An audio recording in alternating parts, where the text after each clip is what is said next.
இப்போ நான் இருக்கிற இடம் எங்கன்னு பார்த்தீங்கன்னா வந்து ராணிப்பேட்டை மாவட்டம் திருமால்பூர் வட்டம். ஸோ இங்கே இருக்கக்கூடிய கோனார் கோவிலுக்கு தான் வந்திருக்கோம். இந்த கோவிலுடைய விசேஷம் என்னன்னு பார்த்தீங்கன்னா வந்து பச்சை கல்லால் கட்டப்பட்ட கோவில். ஸோ நீங்கள் பார்த்துக்கிட்டு இருக்கிறது Astro Blog and welcome back to the channel.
முதலாவது நம்ம என்ன பார்க்க போறோம்னா இந்த கோவிலுடைய வரலாறு.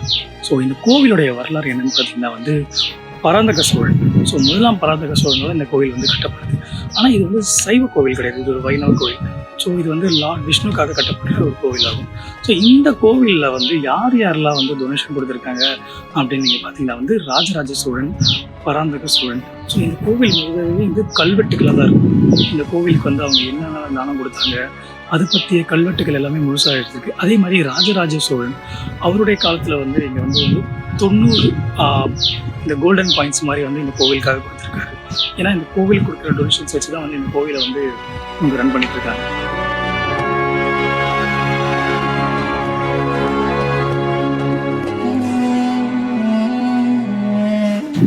இந்த கோவிலுடைய கட்டட அமைப்பு எப்படி பார்த்தீங்கன்னா வந்து கற்றளி கோயிலாக இருக்குது.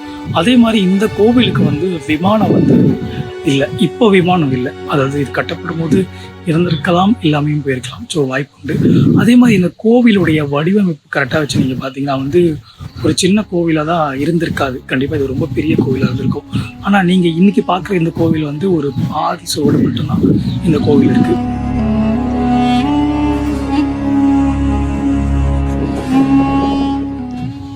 நீங்கள் அடுத்ததாக இந்த கோவிலில் என்ன ஒரு விசேஷமான ஒரு விஷயம் பார்த்தீங்கன்னா பச்சை கலர்லான ஒரு கல்லில் வந்து இந்த கோவிலை வந்து கட்டியிருக்காங்க. அதாவது எப்படி சொல்லணும்னா ஒரு சில பேர் வந்து இந்த கோவிலில் வந்து அந்த எரிக்கல் வச்சு கட்டினதாகவும் சொல்கிறாங்க. அதாவது எரிமலை அங்கே கிடைக்கக்கூடிய அந்த பாறைகளை வச்சு இந்த அதாவது இந்த கோவிலை வந்து கட்டினதாக சொல்கிறாங்க. ஆனால் ஒரு சில பேர் என்ன சொல்கிறாங்கன்னா வந்து இது ஒரு விசேஷமான கல்.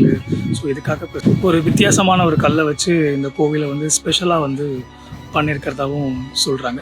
அதே மாதிரி கோவிலுடைய கட்டட அமைப்பு அது பார்த்திங்கன்னா வந்து பச்சை கலர்லேயும், அதே மாதிரி வந்து பார்த்திங்கன்னா வந்து இதோடைய தாங்குதளம் அது வந்து பார்த்திங்கன்னா வந்து வெள்ளை கிரானைட் கற்களால் ஆகப்பட்டிருக்கு. ஸோ அடித்தளம் பார்த்திங்கன்னா நம்ம கிரானைட் கல்லும், அதுக்கு மேலே இருக்கக்கூடிய வந்து அந்த கோவிலுடைய பாகங்கள் எல்லாமே வந்து பச்சை கல்லால் பண்ணியிருக்காங்க.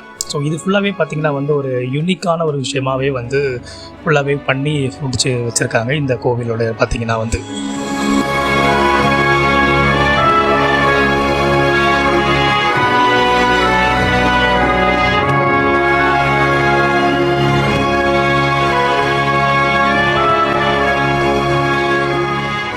அதே மாதிரி இந்த தமிழர்களுடைய வரலாறில் கொற்றவை அப்படின்ற ஒரு தெய்வம் ரொம்ப முக்கியமாக பார்க்கப்படும்.